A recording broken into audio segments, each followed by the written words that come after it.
কটা গাভী নিয়েছিলেন? 20টা। 20টা একসাথে নিয়ে আসছিলেন? কত করে নিয়েছিলেন ওই সময় গাভীগুলো? 2, 2.5 এরকম 20টা একসাথে নিয়ে নামছিলেন না? তারপরে কোনো সমস্যা বা অসুবিধা ওখান থেকে নিয়ে আসার পর আমাদের বছর ধরে করতেছেন না? কতগুলো গাভী আছে আপনার এখানে?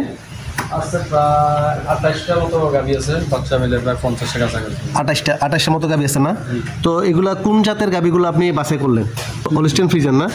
মাশাআল্লাহ। তো সর্বোচ্চ আপনার একটাতে কিরকম দুধ পান আপনি? ভালো উন্নত জাতের যেহেতু গাভী বাছাই করছেন। আসসালামু আলাইকুম সুপ্রিয় দর্শক, দেশ ও দেশের বাইরে থেকে যারা দেখছেন, আজকে আমরা চলে আসছি কুমিল্লা লালমাই হচ্ছে আলমগীর ভাইয়ের ডেইরি খামারে। আপনার নামে আমার মেয়ের নামে। আচ্ছা, আপনার মেয়ের নামে খামারটি। আচ্ছা, তো আচ্ছা আলমগীর ভাই, আপনি কত বছর ধরে এই খামারটা করতেছেন? আমি তো গরু তো আমাদের বাপ দাদা আমল থেকে ভালো শুরু করছি, তবে এই ফার্ম বাণিজ্য শুরু করছি প্রায় আজকে 2 বছর। 2 বছর যাবত না?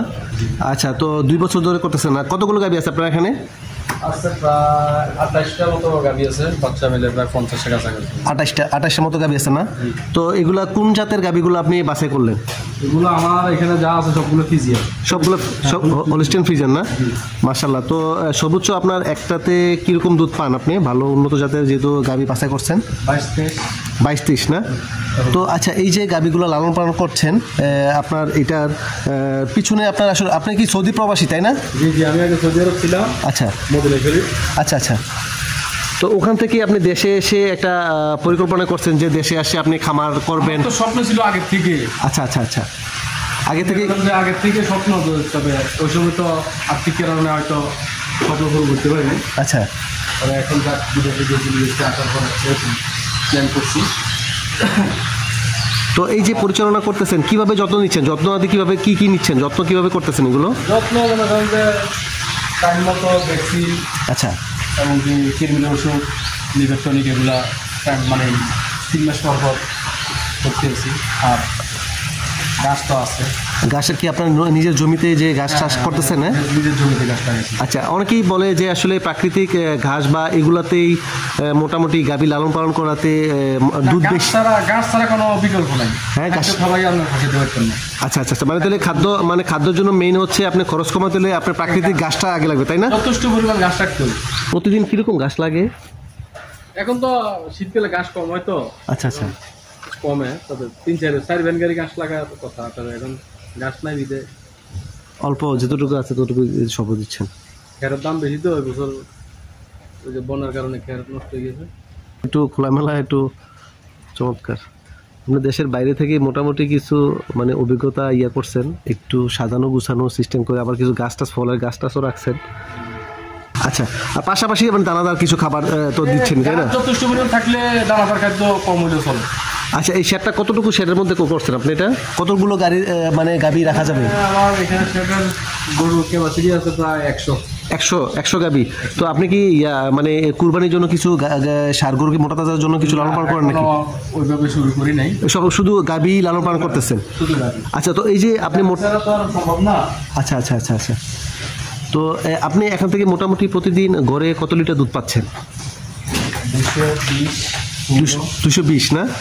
তো এই যে আর এমনি গাভীর আপনি একটা প্রথমেই যে শুরু করছেন, কোনো সমস্যা বা এগুলা কি সমস্যা? সর্বপ্রথম আমি তো পাবনা থেকে গরুগুলো নিয়ে আসছি। পাবনা থেকে না? প্রথমে কটা গাভী নিয়েছিলেন? 20টা একসাথে নিয়ে আসছিলেন? কত করে নিয়েছিলেন ওই সময় গাভীগুলো? 2, 2.5 এরকম 20টা একসাথে নিয়ে নামছিলেন না? তারপরে কোনো সমস্যা বা অসুবিধা? ওখান থেকে নিয়ে আসার পর আমার গরুগুলা খুরা রোগ হয়েছিল না?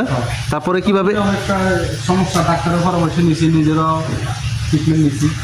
আচ্ছা, নিয়ে আসছে না কোনো গাভী কি কোনো সমস্যা হয়েছিল? কটা গাভী মানে কোনো মারা গেছিল? 2টা গাভী মারা গেছে। 2টা গাভী মারা গেছিল? আচ্ছা, তো আর এই যে আপনি মারা গেছে অনেক। আচ্ছা, তা মানে আপনি আপনার অভিজ্ঞতা আলোকে যেহেতু প্রথমেই শুরু করেছিলেন, কিছু অভিজ্ঞ ছিল না, তো আপনি এই যে সাধারণত কি গাভীর মেইন কি রোগগুলা হয়ে থাকে আপনার? মনে করেন যে মেইন রোগ হইলো খুরা রোগ না? আচ্ছা, আর তেমন কোনো রোগ ব্যাধি আমি আশা করি পাইনি। আর যে দুধের ওই যে মেস্টাডিস এগুলো আমাদের তেমন হয় না, আমরা তো ট্রিটমেন্ট নেই। মাশাল্লাহ, মানে একদম পরিষ্কার পরিচ্ছন্ন দেখতেছে, মানে সব সময় পানি গোসল করানো।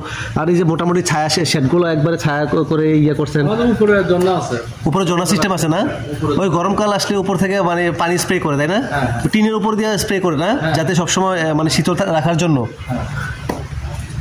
আচ্ছা, আর আপনি দেখলাম মোটামুটি ড্রেন সিস্টেমও আছে অনেক সুন্দর, আবার ম্যাটও দিচ্ছেন, তাই না?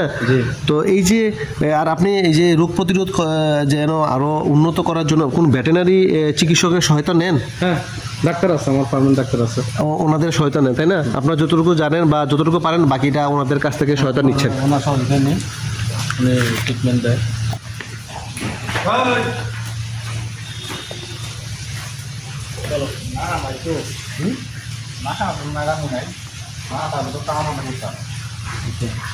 তো আরেকটা জিনিস আমরা দেখুন, এই যে পানির যে সিস্টেম মানে আর খাবার, এবং আপনি কিন্তু নিপল সিস্টেম করছেন, তাই না?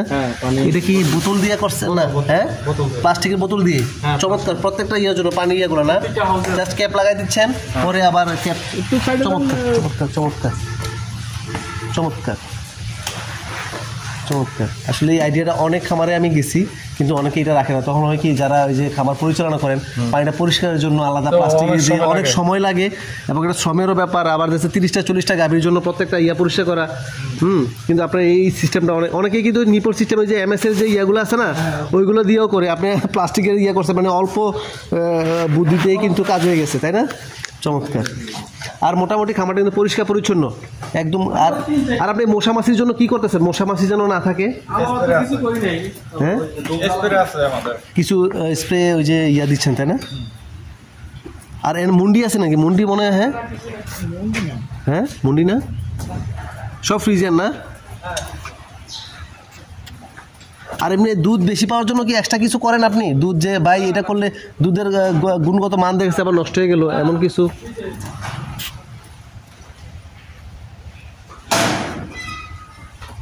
আজকের এই প্রতিবেদনে আমরা কি শিখলাম? বিদেশ থেকে এসে না জেনে না বুঝে হঠাৎ করে 20টি গাভী দিয়ে শুরু করে কিন্তু প্রথমে 2টি গাভী মারা গিয়েছে আলমগীর ভাই। সুতরাং আপনারা বাস করার আগে জেনে বুঝে এবং কয়েকটা খামারে ভিজিট করে সুবিধা অসুবিধা সব কিছু আগে জেনে শুনে তারপর করুন।